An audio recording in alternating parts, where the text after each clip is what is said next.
ओम पूर्णमदः पूर्णमिदं पूर्णात् पूर्णमुदच्यते पूर्णस्य पूर्णमादाय पूर्णमेवावशिष्यते। ओम शांति शांति शांति। नमस्कार मित्रों। आज की वीडियो में हम बृहदारण्यक उपनिषद के दूसरे अध्याय के पहले ब्राह्मण का जो 7वां मंत्र है उसका पाठ करेंगे। तो आइए देखते हैं कि ये मंत्र क्या कहता है। तो जो मंत्र वह कहता है, स होवाच गार्ग्यः, अर्थात तब वह गार्ग्य बोला, य एवायम अग्नो पुरुष एतमेवाहम ब्रह्मोपासिति, अर्थात यह जो अग्नि में पुरुष है इसकी ही मैं ब्रह्म के रूप में उपासना करता हूँ। स होवाच अजात शत्रु, अर्थात तब वह अजात शत्रु बोला, माँ मैत अस्मिन् संवदिष्ठाः, अर्थात मुझसे इसमें संवाद मत करो। विशासहीर इति वा अहम एतम उपासिति, अर्थात सफल ऐसे ही मैं इसकी उपासना करता हूँ। स य एतम एवं उपास्ते विशासहीर ह भवति, अर्थात वह जो इस प्रकार इसकी उपासना करता है सफल ही वह होता है। विशासहीर हास्य प्रजा भवति, अर्थात सफल ही उसकी प्रजा होती है। तो यही जो है 7वां मंत्र है। और यहाँ पर जो है अब गार्ग्य बालाकी गार्गी जो है कहते हैं कि जो अग्नि में पुरुष है उसकी मैं ब्रह्म के रूप में उपासना करता हूँ। तो तब जो है इसके प्रति अजात शत्रु कहते हैं कि नहीं, वह पूर्ण रूप से ब्रह्म नहीं है, वह जो है जो अग्नि पुरुष है वह सफल के रूप में है। और इस प्रकार से ही जो है मैं इसकी उपासना करता हूँ कि सफल, और सफल ही उसकी प्रजा होती है। क्योंकि यहाँ पे जो शब्द उपयोग में लाया गया है वह है विशासहीर। और विशासही को यदि आप वैसे देखें तो विशासही का जो अर्थ होता है वह होता है विजेता या सफल व्यक्ति। अब इसमें गहरा अर्थ है जो कि हम यहाँ पे समझेंगे। तो इसको जो है अच्छे से यदि हमको समझना है तो हमको अग्नि के स्वरूप को समझना होगा। तो अग्नि जो है उसके बारे में क्या बताया गया है, उसके बारे में हमको यही बताया गया है कि पृथ्वी का जो ज्योति रूप है वह वास्तव में अग्नि है, और जहाँ जहाँ तक पृथ्वी है वहाँ वहाँ तक अग्नि है, इस प्रकार से बोला गया है। और हमने जो है वहाँ पर समझा था कि अग्नि जो है उसका जो अर्थ वैसे होता है वह ऊर्जा के रूप में हम इसको समझ सकते हैं कि जैसे ऊर्जा है, एनर्जी। तो जब एनर्जी प्रकट होती है तो वह अग्नि के रूप में प्रकट होती है। और पृथ्वी जो है वो क्या है, वो प्रकटीकरण ही है। जैसे आदित्य के बारे में बोला गया है कि उसका जो ज्योति रूप है वो क्या है, सूर्य है। और जो प्राण है उसका जो ज्योति रूप बोला है वह क्या बोला है, तो वह चंद्रमा बोला है। तो बातें अभी समझेंगे हम आगे, क्योंकि अगला जो है वह उसमें हम चंद्रमा पुरुष और प्राण और अपसु के संदर्भ में समझेंगे, वह अगले मंत्र में है। यहाँ पर जो है अग्नि को बोला गया। तो पृथ्वी का जो वाक का जो ज्योति रूप है वह अग्नि है वास्तव में। तो अब आप देखिए कि जब भी अग्नि वास्तव में क्या, जब हम अग्नि प्रज्वलित करते हैं तो क्या होता है, तो उसमें जो वायु के जो मॉलिक्यूल्स हैं वह बहुत तीव्रता के साथ में वाइब्रेट होते हैं, और उस वाइब्रेशन के कारण वह लाइट एमिट करते हैं, जो कि जो है विजिबल रेडिएशन भी हो सकता है, जो कि आईआर रेडिएशन भी हो सकता है। और आईआर रेडिएशन जो है वह गर्मी प्रदान करता है, और जो विजिबल रेडिएशन है वह प्रकाश प्रदान करता है। परंतु जो ऊर्जा है जो कि छुपी हुई है वास्तव में, उन मॉलिक्यूल्स में जो ऊर्जा छुपी हुई है वह जो ऊर्जा है वह प्रकट जब होती है तो अग्नि के रूप में ही प्रकट होती है। तो वाक का जो ज्योति रूप में प्रकटीकरण है वह अग्नि है। तो यहाँ पे बोला जा रहा है कि जो अग्नि की उपासना करता है वह जो है वह विशासहीर हो जाता है। अब देखिए, विशासही का जो अर्थ हमको वैसे बताया जाता है वो बताया जाता है सफल, या यदि आप देखें तो मॉनर विलियम्स के यदि आप डिक्शनरी में देखें तो वह विशासही जो है उसका जो अर्थ आता है वो आता है विक्टोरियस, जो जीत जाए, विजेता और सफल। परंतु वो जो है वह अर्थ लेना जो है वो ठीक नहीं होगा वास्तव में, क्योंकि विशासही जो है उसको यदि हम देखें तो हम इसको 3 धातुओं में विभाजित कर सकते हैं। विश, आस, ही। विश जो होता है वह होता है प्रवेश करना, जैसे कहते हैं ना प्रवेश किया, या विशंति होता है तो प्रवेश करना। और आस जो होता है उसका अर्थ वैसे तो होता है बैठना, किंतु आस का एक और अर्थ होता है जो कि है राख। जैसे अंग्रेज़ी में हम राख को क्या बोलते हैं, एशेस बोलते हैं ना। तो वो जो एशेस शब्द है वह वास्तव में कहाँ से आ रहा है, तो वो यहाँ से आ रहा है, आस। तो संस्कृत में आस का जो शब्द होता है वह, आस शब्द का जो अर्थ होता है वह वास्तव में राख भी होता है, राख या भस्म। और ही जो है वह तो एक आप कह सकते हैं कि इंटरजेक्शन है, कि ऐसा ही होता है। तो जैसे हम हिंदी में कहते हैं ना कि ऐसा ही है, अर्थात यह ही है, वास्तव में इसके अतिरिक्त नहीं है। तो विष आस ही से यदि वैसे देखा जाए तो क्या है कि भस्म में परिवर्तित हो जाना। विष आस ही, प्रवेश भस्म में है, तो भस्म में प्रवेश कर लेना जो है वह विषास ही होता है वास्तव में। तो अब आप देखिए कि भस्म का बड़ा महत्व है। भगवान शिव जो है वो भस्म ही लगाते हैं अपने, उनका जो शरीर है उस शरीर पर वो भस्म से लेप करते हैं। और यदि आप अग्नि में कुछ भी डालें तो वह जो है वह भस्म में ही परिवर्तित हो जाता है। तो क्या कुछ भी डालें, आप कुछ भी डालें तो सब भस्म में परिवर्तित होता है वास्तव में।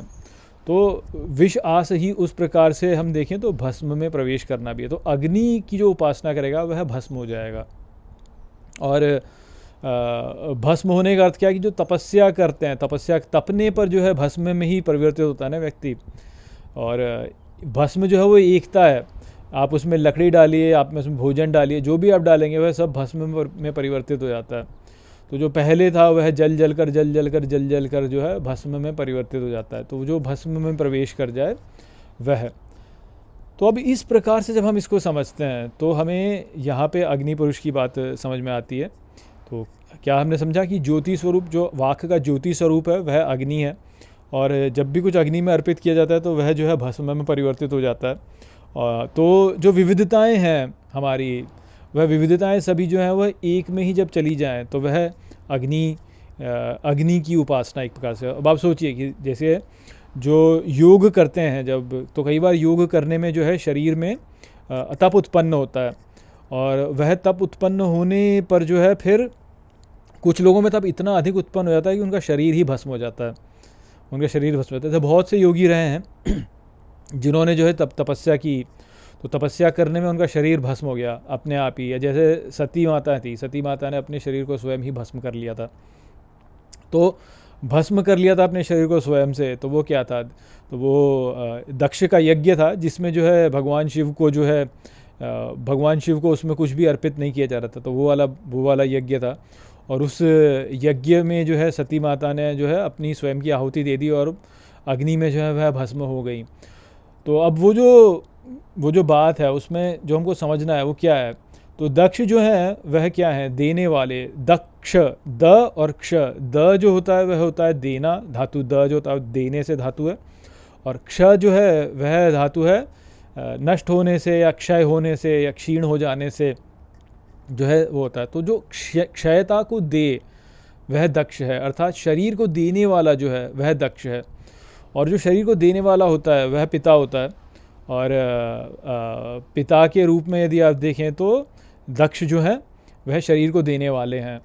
अब वो शरीर को जो दिया जाता है वह दिया किसको जाएगा, तो वह दिया जाएगा जो सर्वोच्च सत्ता है। तो भगवान शिव जो हैं उनको ही अर्पित किया जाता है ना शरीर, क्योंकि वह ही हैं जो कि सर्वोच्च हैं। तो शरीर जो है वह वास्तव में निर्मित ही हुआ है उनके यज्ञ के लिए। तो दक्ष जो है उन्होंने जब यज्ञ किया और वह यज्ञ में जो है भगवान शिव को नहीं देना चाहते अपनी पुत्री को, तो बस वही वाली बात है यहाँ पे जो इस कथा में बताया गया है कि दक्ष जो है वो भगवान शिव को जो है नहीं देना चाहते थे। उन्होंने यज्ञ किया और यज्ञ में जो भगवान शिव को कुछ भी आहुति नहीं देना चाहते थे। तो जो सती है वो जो है वह भगवान शिव से प्रेम करती थी और भगवान शिव को प्राप्त करना चाहती थी, परंतु दक्ष जो थे सदा उसका विरोध करते थे। तो इसका अर्थ यहाँ पे क्या होता है, उसका अर्थ यही होता है कि जो हमारा अहंकार है जिससे कि शरीर उत्पन्न हुआ है, जो हमारे वासना है जिससे कि शरीर उत्पन्न हुआ है, वह शरीर जो है वो उत्पन्न हुआ है शक्ति से। और वो जो शक्ति है वह भगवान की है, अहंकार की नहीं है। तो यदि अहंकार जो है उस शक्ति को भगवान को अर्पित कर दे तो शरीर जो है वह सफल हो जाएगा। परंतु यदि जो है वह उस शक्ति को भगवान को नहीं अर्पित करता है तो फिर वह व्यर्थ हो जाएगा, उसका कुछ है नहीं, वो क्षय ही हो जाएगा। तो जब यज्ञ हुआ और यज्ञ में दक्ष जो थे उन्होंने सती को नहीं देना चाहा, नहीं स्वीकार किया, नहीं बुलाया उस यज्ञ में, तो वो यज्ञ जो है उससे क्या हुआ, फिर उससे हुआ यह ही कि दक्ष का सर काटा गया, अर्थात अहंकार का सर काटा गया, अहंकार का नाश हुआ। और शक्ति जो है वह भी वास्तव में व्यर्थ हो गई। तो वही वाली बात उस कथा में वही वाली बात हमको समझ में आती है। तो सती ने जो है अपने आप को अग्नि को अर्पित कर दिया, अर्थात जो अपना बलिदान हमको देना है, जो इस बलिदान हमको देना है वास्तव में, वह उन्होंने दे दिया अपना बलिदान। वो बलिदान जो है हमको देना ही पड़ेगा, ले दे के देना ही पड़ेगा। दक्ष को जो है आदि शक्ति को, शिव को देना ही पड़ेगा। वो ऐसा नहीं कि वो ना दे, और यदि नहीं देगा तो वह उस जो शक्ति है वह आत्मदाह कर ही लेगी, वह अपना जो है अपने आप को बलिदान कर ही देगी। तो अग्नि में जो अर्पित करना होता है वह वो है वास्तव में अग्नि में अर्पित करना, कि हम ये जो यज्ञ चल रहा है इसमें हम जो भी कुछ दे रहे हैं वो आहुति जो है वह अग्नि में ही दी जाती है ना, वह अग्नि में ही दी जाती है वह आहुति। यदि हमको देवताओं को कुछ भी अर्पित करना है तो वो अर्पित करने का जो मार्ग है वह वास्तव में अग्नि ही है। और वह क्या है, वह बलिदान ही है, वास्तव में वह बलिदान ही है। जो भी क्रिया यहाँ पे हो रही है, इस संसार में जो भी क्रिया हो रही है, वह क्रिया वास्तव में एक प्रकार की अग्नि ही है। ज्ञान अग्नि हो सकती है, क्रोध अग्नि हो सकती है, और अलग अलग प्रकार की अग्नियाँ हो सकती हैं। ये जो चेतना है ये वास्तव में स्वयं से अग्नि ही है। इसीलिए देवी को क्या बोला जाता है, देवी को बोला जाता है चिदाग्नि कुंड संभूता, कि जो चित्त की अग्नि है उसमें से उत्पन्न होने वाली। तो ये जो संपूर्ण ब्रह्मांड है ये वास्तव में अग्नि ही है, ये अग्नि ही है वास्तव में। तो ये जैसे कुरान में बोला जाता है ना कि मैं अग्नि में झोंक दूंगा, जो मुझ पर जो है ईमान नहीं लाएगा मैं उसको अग्नि में झोंक दूंगा। तो वो लोग सोचते हैं कि अग्नि यानी केवल जो आग आपने जलाई उसमें डाल देंगे, परंतु वो नहीं है। ये जो संपूर्ण अस्तित्व है ये वास्तव में एक अग्नि ही है, चिद अग्नि है ये वास्तव में। तो जो ईश्वर की ओर नहीं जाएगा तो वह फिर इस अस्तित्व में ही चलता रहेगा ना, ऊपर नीचे आगे नीचे, जन्म मरण जन्म मरण जन्म मरण जन्म मरण चलता रहेगा। तो इस जन्म मरण में चलना जो है यह ही वास्तव में अग्नि है, ये चिद अग्नि है ये। तो जैसे बृहदारण्य कह रहा हूँ मैं मांडुक्य उपनिषद है, मांडुक्य उपनिषद में जो स्वप्न का स्थान बोला है उसको क्या बोला गया है, तेजस, जो कि अग्नि ही है। और जो जागृत अवस्था है उसका स्थान क्या बोला गया, वैश्वानर, और वैश्वानर भी एक अग्नि है। तो वैश्वानर अग्नि है, तेजस की अग्नि है, और फिर प्रज्ञा है, प्रज्ञा तीसरा स्थान है। तो ये जो भी कुछ क्रिया होती है वो क्रिया अपने आप में ही एक अग्नि है, क्योंकि उसमें जो है ऊपर नीचे होना ही है। कोई भी क्रिया होगी तो उसमें कुछ ना कुछ परिवर्तन होगा ना, तो और कुछ में कुछ परिवर्तन होना अर्थात ऊपर नीचे ऊपर नीचे होना। तो ये जो ऊपर नीचे होना ये क्या है, ये वाक ही है, क्योंकि वाक क्या है, वाइब्रेशन, और वाइब्रेशन क्या है, परिवर्तन। तो परिवर्तन जो है वह वाक ही है, और वह ही वास्तव में जो है कोई भी क्रिया है वह उसी प्रकार से परिवर्तन ही है। और हमने क्या जाना कि वाक का जो ज्योति स्वरूप है वह अग्नि है। तो इस प्रकार से हमें समझ में आता है यहाँ पे कि जो भी कुछ क्रिया हो रही है वो वास्तव में अग्नि ही है। तो जब चिद अग्नि बोला गया है, देवी को चिदग्नि कुंड संभूता बोला गया, अर्थात चित्त में जब भी कोई क्रिया होगी तो वहाँ से जो है वह क्रिया जो है वह किसी न किसी प्रकार से प्रकट होगी ना, तो वह ही वास्तव में देवी है, वह ही वाक है। क्योंकि वाक है एक वेरिएशन। मुझे नहीं पता है आपकी बात कितनी समझ में आ रही होगी नहीं आ रही होगी, लेकिन इसको आप ऐसे समझिए कि जैसे एक स्ट्रेट लाइन है, स्ट्रेट लाइन जो है उसमें कोई वेरिएशन नहीं हो रहा है, तो वो चित्त की स्ट्रेट लाइन है, कोई वेरिएशन नहीं है। अब उसमें कोई वेरिएशन होगा, ऊपर नीचे होगा, तो वो क्या है, वो वाइब्रेशन ही है ना एक प्रकार का। तो वाइब्रेशन जो है उसका जो ज्योति रूप में प्रकट होना है वह अग्नि है। अब आप ज्योति कैसे जानेंगे, जब हम चेतना होती है तो चेतना उत्पन्न होती है तो कुछ ना कुछ अनुभव करती है ना, तो वह ही ज्योति है वास्तव में। तो वो जो चेतना कुछ भी अनुभव कर रही है वो क्या है, तो अग्नि ही है वास्तव में। तो अग्नि हो गई ना फिर। तो उस प्रकार से यहाँ पे जो है अग्नि को हमको समझना है। और जो अग्नि पुरुष की उपासना करता है वह जो है वह विषासहीर हो जाता है, विष आसहीर, अर्थात एक प्रकार से देखा जाए तो विष आसहीर को आप ऐसे ही समझ सकते हैं कि विष जो है प्रवेश करना, आस अर्थात स्थित रहना, तो प्रवेश में ही स्थित रहना, तो इस संसार में ही प्रवेश कर लेना। या आप इसको ऐसे समझ सकते हैं कि विष आसहीर अर्थात कि जो भस्म में प्रवेश करना। अब भस्म जो है वह भस्म क्या है, जब अग्नि जलती है जब अग्नि जलने के पश्चात क्या रह जाता है, जब अग्नि पूरी तरह जल जाती है तो क्या रह जाता है, तो केवल राख रह जाती है, भस्म रह जाती है केवल। अब उस भस्म में तो कोई क्रिया नहीं है, वो भस्म पड़ी है तो बस पड़ी है। तो क्रिया करने के पश्चात जो अवस्था होगी वो क्या होगी कि वो भस्म की अवस्था होगी ना। तो अब मान लीजिए कि आरंभ में भी कोई क्रिया नहीं थी, फिर जो है कुछ क्रिया हुई अर्थात अग्नि उत्पन्न हुई और अग्नि बुझ गई तो फिर भस्म रह गई। तो वो भस्म जो है वो अग्नि से पहले की अवस्था भी भस्म में ही थी और अग्नि के बाद वाली अवस्था भी भस्म ही है। तो इस प्रकार से भस्म में रह गया। अर्थात यहाँ पर देखिए, जब भी हम कुछ जलाते हैं तो जलाने पर जो है वो भस्म में ही परिवर्तित हो जाता है। कुछ भी आप जलाएंगे, आपने फल जलाया, आपने एप्पल जलाया तो वो भी भस्म बन जाएगा, आपने मैंगो जलाया तो वो भी भस्म बन जाएगा, आपने केला जलाया तो वो भी भस्म बन जाएगा, आपने मिठाई जलाई तो वह भी भस्म बन जाएगी, सब कुछ भस्म बन जाएगी ना। तो पहले कुछ रूप था उसका, किंतु भस्म में वो एक में ही परिवर्तित हो गया ना। तो भस्म ही आरंभ में थी, उसमें परिवर्तन हो करके जो है उसमें से ही जो है अलग अलग, जैसे भस्म को आपने पृथ्वी में डालें तो क्या हो जाएगा, मिट्टी हो जाएगी ना। तो आस का जो एक और अर्थ होता है वो मिट्टी भी होता है वास्तव में। तो आरंभ में जो पदार्थ था उसमें से कोई वस्तु बनी और वह वस्तु जो है जलने के पश्चात पुनः उस पदार्थ में परिवर्तित हो गई। जैसे आपने भोजन खाया, भोजन मिट्टी से उत्पन्न हुआ, आपने खाया उसको, आपने उसके पश्चात जो है मल त्याग किया, वो पुनः मिट्टी में चला गया, तो मिट्टी में चला गया ना वापस। तो जिससे आया उसी में पुनः चला गया। तो विषा से ही का अर्थ वही होता है कि जिसमें से आता उसमें ही वापस चले जाना। तो अग्नि का जो, अग्नि जो है उसका जो भी उसको उसकी उपासना करता है वह जहाँ से आया पुनः वहीं वापस चला जाता है, क्योंकि अग्नि जो है वो सबको भस्म कर देती है। और मैंने आपको एक किसी वीडियो में बताया भी था पहले कि ईश्वर जो है वो अग्नि स्वरूप हैं। रास पंचाध्यायी में बताया था मैंने आपको कि ईश्वर जो है वो अग्नि स्वरूप हैं, उसमें जो भी आप डालेंगे तो वह भस्म होकर के शुद्ध हो जाएगा।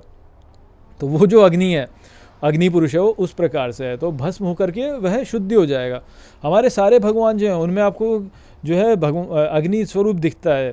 जैसे देखिए, जैसे जितने भी बीज मंत्र हैं, श्री है, श्रीम है, तो उसमें री आ गया, और री जो है उसमें र है, वो अग्नि है वास्तव में। राधा जो है उसमें र आ गया, र जो है वो क्या है, अग्नि है। नरसिंह है, नरसिंह देव में र आ गया तो वह अग्नि है। कृष्ण भगवान है उसमें र आ गया, र अग्नि है। राम भगवान है उसमें र आ गया, र अग्नि है। तो ये सब अग्नि है वास्तव में। हमारे देवताओं के जो भी ऐसे नाम हैं, इन नामों में हम बोलते हैं ना शक्ति है। क्यों शक्ति? क्योंकि उसमें वो अक्षर है र अग्नि का द्योतक है, अग्नि को दिखाता है वो। तो तप करने के लिए अग्नि की आवश्यकता होती है। तो वो जो अग्नि है वो इसी प्रकार से जो है प्रकट होती है। और अग्नि का जो स्वरूप है वह शुद्ध कर देने वाला है। और यहाँ पर जो है जो भी अग्नि की उपासना करेगा वह शुद्ध हो जाएगा, विषासही हो जाएगा। विषासही हो जाएगा अर्थात भस्म को प्राप्त करेगा, शुद्धता को प्राप्त करेगा, शुद्ध हो जाएगा, शुद्धि में वह प्रवेश कर जाएगा। तो वो यहाँ पे बताया गया। तो आशा करता हूँ कि मैंने इस मंत्र को आपको ठीक प्रकार से समझा दिया होगा। चलिए इसी के साथ इस वीडियो को यहीं पे समाप्त करते हैं। नमस्ते।